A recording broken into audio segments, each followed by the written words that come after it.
Saludo ahora al ministro en retiro y miembro del Colegio Nacional, José Ramón Cosío. Mi querido doctor, ¿cómo estás? Bien, querido Leonardo, ¿cómo estás tú? Muy buenas noches. Hoy un montón de temas, reformas electorales y varias cosas más. Pero ¿de qué vamos a platicar el día de hoy? Cuéntame. Mira, me parece muy interesante retomar un tema que se dio en la conferencia entre la presidenta Sheinbaum y el presidente Trump el jueves de la semana pasada. Nos anunciaron, y creo que es verdad todo eso, que iban a incrementar esos aranceles con los que nos amenazaban, se van a revisar en 90 días. Desde luego quedaron vigentes los aranceles que ya se habían establecido para distintos elementos, acero y cobre, distintas cuestiones. También se dijo que podía empezar las renegociaciones del TEMEC. Pero lo que no se ha comentado mucho es que el presidente Trump dijo en uno de sus twitters que México había aceptado retirar de inmediato las barreras comerciales no arancelarias. Tal Y cosa sobre dijo, esto, sí. exacto, y esto creo que no se ha comentado mucho. Ayer Enrique Quintana escribió un artículo, me parece muy interesante, en el Financiero. Yo hice mi colaboración desde otro ángulo, desde luego, sobre este mismo tema en el Universal, donde tú y yo escribimos. Y lo que yo planteo es, ¿qué quiere decir en primer lugar este tema que se anunció del lado estadounidense, pero no del lado nuestro?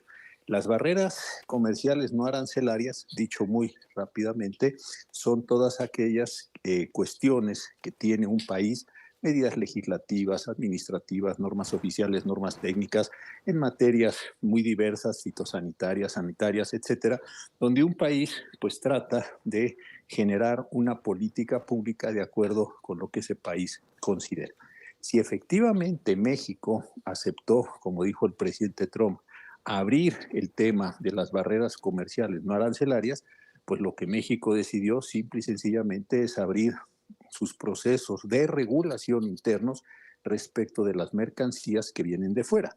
El presidente Trump y el programa de la Heritage Foundation, donde él basa muchísimas de sus acciones, dicen que todo este tema que tiene que ver con las biotecnologías, en especial maíz transgénico, algodón transgénico, glifosato, etcétera, son indebidas porque carece de base científica su prohibición para entrar en los países. No, Eso nos lo dieron pongo palo con esos temas en exactamente. el ámbito, digamos, del panel de controversia comercial, pero aquí lo hicieron ley, ¿no? Creo que está hasta en la Claro, Constitución.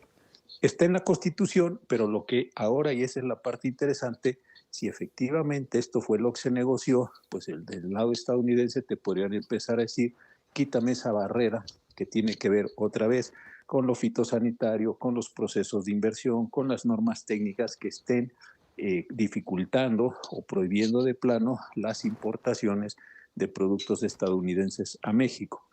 Este tema no lo han retomado, no lo han explicado, solo quedó en el Twitter del presidente Trump. E insisto, algunas personas lo han empezado a comentar.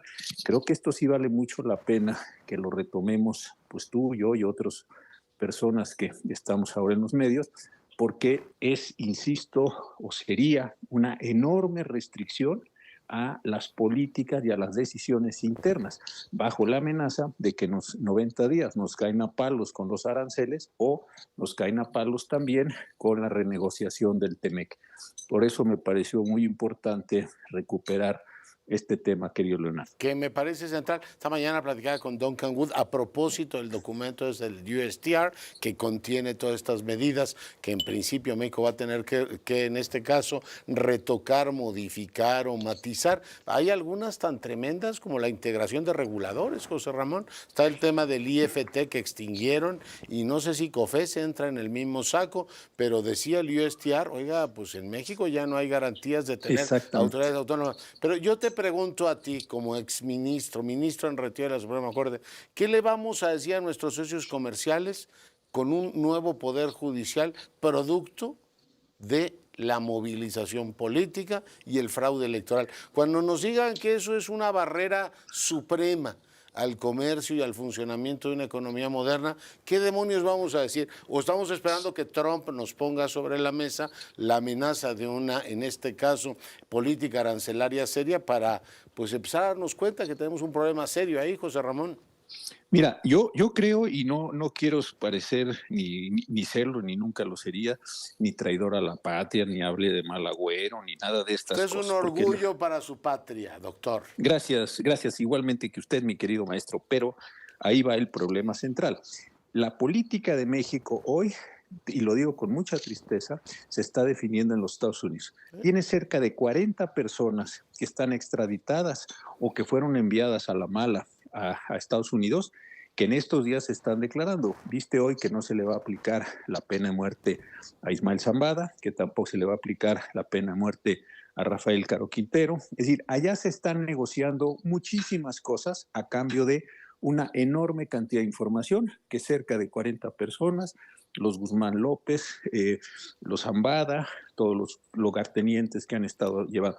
Entonces, toda esta parte de las finanzas, de la política del país se está definiendo allá. Y también se está definiendo allá, si es que es verdad lo que dijo y ver que el alcance del presidente Trump de las barreras comerciales no arancelarias, una parte importante de la política económica, industrial, minera, etcétera, del país, se están definiendo en Estados Unidos. Yo creo que en ese ímpetu o en esa ola va a entrar ahora con el Tratado de Libre Comercio, la renegociación, el tema judicial, porque han estado saliendo diversas notas de diversas instituciones estadounidenses, todavía no abiertamente, pero sí al menos como duda en el sentido de si efectivamente este modelo judicial garantiza o no garantiza las inversiones y el trato recíproco y el Estado de Derecho, etcétera, que es uno de los componentes básicos, como sabemos, de las relaciones comerciales modernas.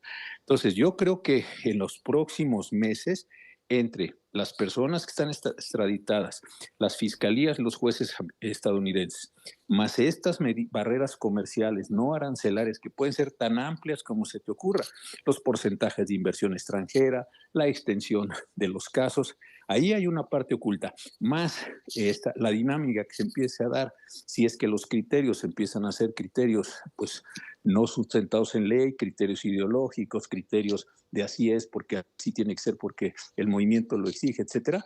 Yo creo que sí estamos en una condición muy difícil con un tratado comercial del que, para bien o para mal, depende, tú lo sabes mucho mejor que yo, una parte importante de la economía nacional. Y lo cual prueba una vez más lo que hace milenios sabe la humanidad, que el poder sin contención Así pierde es. todas las virtudes. Fíjate, tenemos esos temas, Estados Unidos te está redefiniendo tu política de seguridad completita para Sí. efectivamente acatar eso. Dos, ahora todos estos temas que tú planteas con enorme tino, ahí está. Y la otra que esperamos, que nos intervengan las aduanas para mandar a este individuo, que ya viste que es un megamagnate, todavía está en funciones. Y está en funciones y podría seguir en funciones si la prensa independiente, la investigación de Mexicanos contra la Corrupción y la Impunidad no los hubiera exhibido. El tipo seguiría despachando como jefe aduanal. Y subrayo lo de jefe aduanal, mi querido José Ramón, porque por las aduanas pasa el dichoso fentanilo, que es la madre de todos los problemas que hoy tenemos con Estados Unidos. Mira, hace unos años leí, y tú seguramente lo has leído, la biografía que hizo el general Grant, y después Ulises Grant, presidente de los Estados Unidos, un libro espléndido.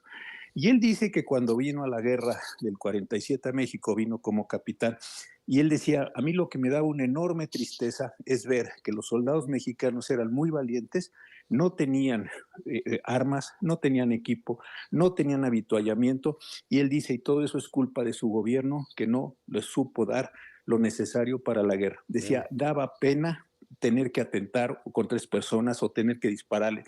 Es decir, es una declaración muy dura que hace entonces Capitán Gran, luego presidente de los Estados Unidos. Mira, a mí me está dando esa impresión que esto que nos está pasando, de que los mexicanos tengan que declarar en Estados Unidos que la política se esté definiendo allá, es un resultado de nuestra incompetencia interna. No es solo no es solo, así lo dejo claro, que sea una ambición imperial, una reconquista o las zonas de influencia que tú y yo hablamos alguna vez aquí en el programa. Es mucho más complejo que eso. Nosotros permitimos, por la impunidad generalizada del país, Claro. que se generaran estas cosas. Y eso huele más a vendepatrias que señalar y decir esa debilidad se convierte, o esa debilidad se convierte en vulnerabilidad cuando tienes todo eso abierto. Por cierto, Por el libro de supuesto. Grant no lo he leído, pero mi cumpleaños está cerca y ya tienes un regalo que hacerme, doctor. Digo yo, ¿eh? Llegará con una muy bonita Es empaque y broma, todo. lo Verás, buscaré. verás que sí. Abrazos. No. Gracias, Adiós. querido Leonardo. Muy buenas Pausa, noches para todos. volvemos.